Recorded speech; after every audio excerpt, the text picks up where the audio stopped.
Hello everyone, my name is Daniel, and this is my submission for assignment 2. My project is titled The Strategic Gamer, Temporal Bundle Recommendation via Transformer-DPP. For this project, I wanted to tackle a problem that is more complex than the standard predict the next trading task. And I focused on the video game industry, specifically Steam, which is a popular platform to purchase, review games, and share with your friends. In this domain, users often buy bundles, like Game of the Year edition that includes base game soundtracks, DLCs, or just bundle of several games which come together. And the average bundle size is 5.6 games, and around 25% of games appear in at least one bundle officially offered by Steam. Typically, the bundled items are more popular games. Even though only 25% of items appear in any bundle, around 70% of purchases are over items that appear in a bundle. So this is why bundling is so important, because people turn attention to the bundles, and it's important to select necessary games for that will fit the user that they will purchase them. Furthermore, gaming is highly temporal. So a user might be in strategy phase, playing Civilization 1 month, and then shift to first-person shooter games like shooter phase, playing Counter-Strike or other shooting games in the next month. And the standard matrix factorization models, like the one we often use for this class, struggle here because they assume user preferences are static, but that's not true in this case. And they average your history together. My goal was to build a system that predicts a bundle, which for me is a set of 5 items, that is contextually relevant, matching the user's current gaming phase, internally cohesive, meaning it belongs together, like the items that I put in it do actually play together well one after another. And it is diverse, meaning it avoids redundancy and shouldn't just recommend 5 different versions of the same game of the year in different editions. And to do this, I combined sequential transformers, which I would further refer to as SASREC, with the determinable point processes, a diversity technique that our book mentions in further chapters, like chapter 10. And the way we are going to evaluate things will be to compare my proposed model against a strong baseline BPR from a random baseline. And we'll use metrics that will specifically measure the trade-off between sticking to the theme and offering variety for the games. So for example, bundle cohesion will calculate the average pairwise cosine similarity of items within the generated bundle. And higher cohesion would imply the model understands the semantic grouping better. And aggregate diversity will be measuring Gini coefficient or unique item coverage to ensure that we aren't just recommending the most popular games to everyone, but actually recommend suitable games for the situation. And we'll visualize latent space where all the games will be positioned using TSNE. So we will map the learned embeddings to 2D space, and then we can visually assess how tight the semantic clusters are, like real human curated bundles by Valve versus my created bundles by the model, and if they're scattered randomly or clustered tightly together. So let's continue to data and exploratory analysis. Let's look at the data. I used the Steam video game dataset, and I treated reviews as basically proxy for play history, because you can only review a game on Steam if you own it and have played it. And this gives me a sequence of timestamps of what users, what games the user has played. And I also use the bundle data file to establish a ground truth for what a cohesive set of items looks like, which is basically 700 bundles that Valve had offered. This is basic configuration, imports, etc. So let's continue to loading and pre-processing. And I implemented a standard pre-processing pipeline. Basically, I filtered the dataset to a 5 core subset. which means I only kept users and items with at least 5 interactions, meaning like user that wrote 5 review for a game, etc. And it is crucial to reduce sparsity and ensure that sequential model has enough history for the user to learn a pattern. We can scroll to the dataset statistics. You can see we have about 200k users, 9,000 items, 2.5 million interactions. And then I decided to graph out sparsity, a long tail distribution of Steam games. And as you can see, a tiny fraction of games receive the vast majority of playtime. Not even playtime, but reviews on Steam, people's ratings, etc. And this power law distribution confirms that if we just recommended popular items, we will be right often, but we won't be smart. And this justifies my choice of using DPP, which helps surface the items further down these tails, which would force diversity into the bundles and help people explore new games. Now, moving down to modeling, I implemented two distinct architectures to compare. First, the baseline is the bundle BPR model, and this uses standard matrix factorization, and it learns a static vector P for user embedding and Q for the item embedding. And the score for a bundle is just an average compatibility of items for the user. And the limitation here is clear. It treats a game I played 5 years ago the same as the game I played yesterday or the day before. Let's scroll down to sequential attention. So to fix the issues of the baseline model, I propose to use sequential attention model to capture gaming phases. So basically replace static user vector P with a dynamic state vector S generated by the self-attention mechanisms. Thus, it's called SASRAC. It's an existing technique. I just implemented it. And the math for self-attention is pretty easy. Instead of a fixed vector, the user is represented by the sequence of their past actions. And at every step, time step t, the model computes a weighted sum of users' history, where the weights are determined by the attention mechanism. So you can have query and key value, same as NLP transformer works, same mechanism applies here. And this allows the model to attend the relevant history while ignoring irrelevant history. Like if they have a lot of strategy games but one random puzzle games there, it will ignore the puzzle game and effectively create a dynamic user profile that evolves with the user playing, purchasing, and reviewing new games. You can see here in forward and log to feeds method that I take the sequence of users' past actions and I add positional embeddings and pass them to self-attention blocks. And this allows to output a dynamic state vector S, which represents what the user wants right now, as I described above. And it allows model to attend to recent relevant gameplay, like RPGs, for example, while ignoring any irrelevant user's history. Here's what's really new about my implementation. I use determinantal point processes to improve the basic SASRAC prediction. So SASRAC predicts the next single item, and if I just took the top 5 predictions from it, I'll get 5 almost identical games, which is a bad bundle. User wouldn't want 5 identical games. And to solve this, we use determinantal point processes. And as you can see in this DPP inference function, I construct kernel matrix L, where in that kernel matrix, the diagonal represents the quality, i.e. like how much the user wants the game coming from the attention transformer.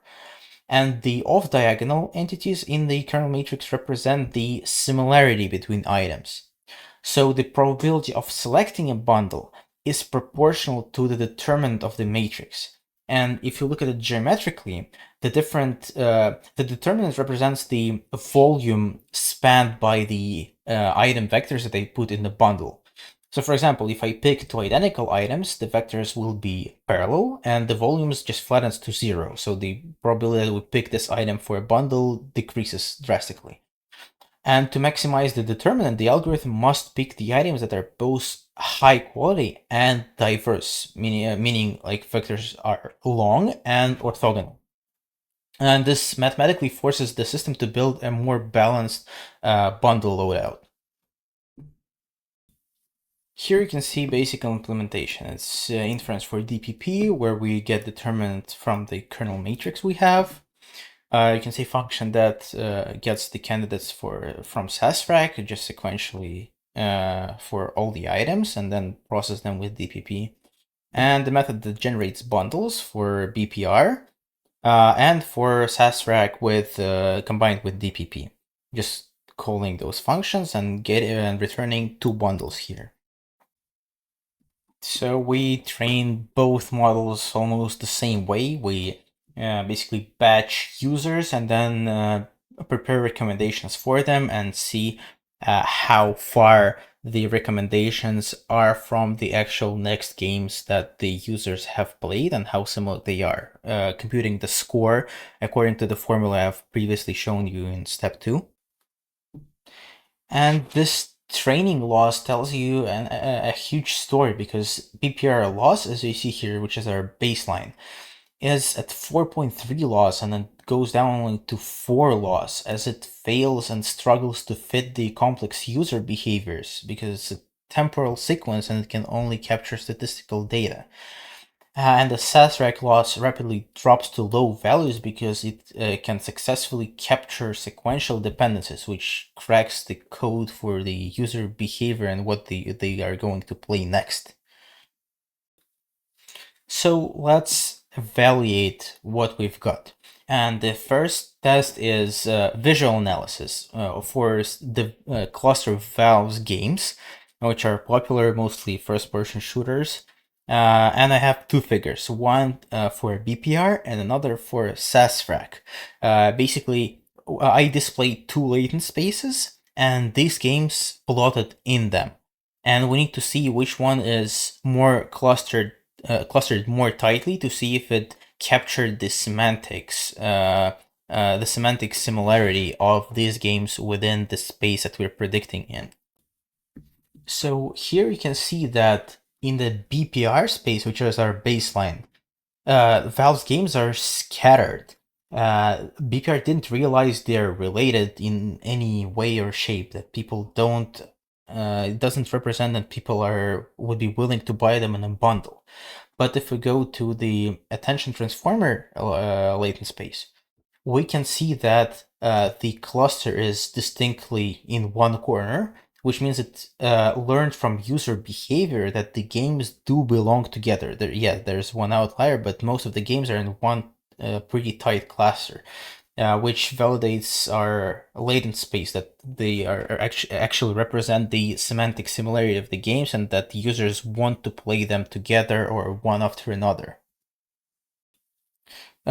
These graphs were normalized, but let's transition to non-normalized graphs.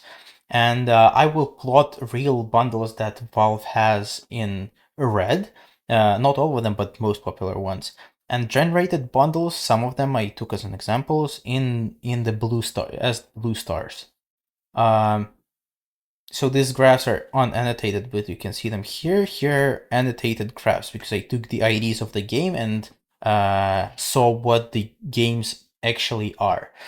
So you can see in BPR latent space, you have a popular bundle, which is Counter-Strike Condition 0, Counter-Strike Source, and Half-Life 1. At least it was popular in 2015, for example. And you can see it's pretty spread out. Like, it's still a valid bundle. It's somewhat in the middle, but it's spread out in this latent space, which means BPR does not capture this distribution. But if we look at the same bundle in the sasrac latent space, you can see that Counter-Strike Condition 0, Source, and Half-Life 1, which were far away here, are much closer in this latent space. And this actually pretty well captures relationship with other games, like Half-Life 2 or Garry's Mod, which is in the same universe as Half-Life 1 and 2.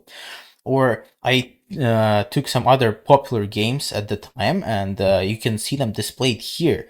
Like COD Black Ops is similar in gameplay with Battlefield 3 and 4, and they're tightly clustered. And less similar, but it still found a cluster of Black Ops, Dead Rising 2, and Left 4 Dead, because they had the same zombie thematic, if I'm not mistaken. And they have, for some reason, cluster of Civilization 4 and 2 Bioshocks. I'm not sure why is that, but cool cluster. I know some people who played them in this sequence.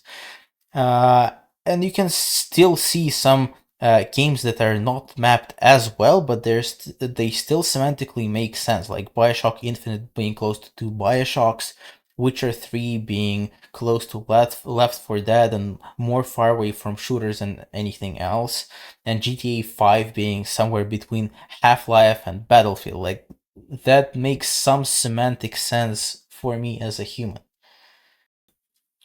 Finally, let's measure our statistics quantitatively, because you can look at pretty graphs however long you want, but you need to see the real numbers to see why this model is superior. So here we just calculate the stats. You can see the graphs for these values here. So the baseline BPR has cohesion of 0.595, which is actually slightly lower than random at 0.607. And this confirms that static embeddings fail to capture the theme of a bundle. But SASFrag, even naive version without DPP, had highest cohesion, 0.699, which does prove that sequential model understand context base in this scenario. However, highest cohesion often means redundancy in a bundle. So the proposed model with SASRAC and DPP has slightly lower cohesion at 0.66, but increased diversity to 0.334, which is a sweet spot because we sacrifice a tiny bit of cohesion, but gain a lot of diversity here, ensuring we offer a balanced product mix rather than 5 clones of the same game. So here you can see, for example, it's a real Steam user. He just happened to have a nickname Leonardo DiCaprio for some reason. He had history of last played games: Expendables, Left 4 Dead, Gary's Mod, Neverending Nightmare, and Warface. And BPR, which is our baseline, offered the following games: Hack Me 2, Luno Online, Other Tanks, Strategic Command World War II, which are, I don't see how they're relevant to these games, but our bundler offered them to play Team Fortress 2, Fallout 4, Portal 2, two of them being Valve games, since they have Left 4 Dead and Garry's Mod, similar in thematic and universe. Fallout 4 also because it's some apocalyptic game here, so it's a pretty good match. And if you look at the genres, which will show the picture even better, comparing gray is user history, what they actually played after the recommendation was after the time the recommendation was proposed, versus what genre the recommendation did propose. So you have different genres here, and you can see that the user actually played 35% of action games, where my recommender proposed 33% of action games, and it matches. User actual history matches with my predictor much better than it does with the baseline BPR bundle. So you can see here in this genre plot that blue bars, which is my model, match the user's history, which is gray, much better than the baseline shown in red, proving that we successfully captured the user's gaming profile in our recommendation, which makes it more highly likely that the user will purchase our bundle, since they will be interested in the games we propose to them. So to conclude, the project breached two areas of research. I took the bundle recommendation problem defined by Pathak in their paper, but I replaced their static matrix vectorization core with sequential attention architecture, which was proposed in another paper for similar sequential recommendation problems. And moreover, by combining these techniques with DPP for diversity, I think I successfully did build a strategic gamer recommender system that outperforms static baselines by over 17% in cohesion, and effectively solving the problem of recommending relevant, timely, and diverse bundle. I hope you enjoy it. You can probably even email me your Steam username, and if you had some reviews on Steam at 2017, I can probably recommend what games you should play next. Thank you all for watching. Hope you enjoyed it, and this was a fun project to do and to present. Have a great day. Thank you.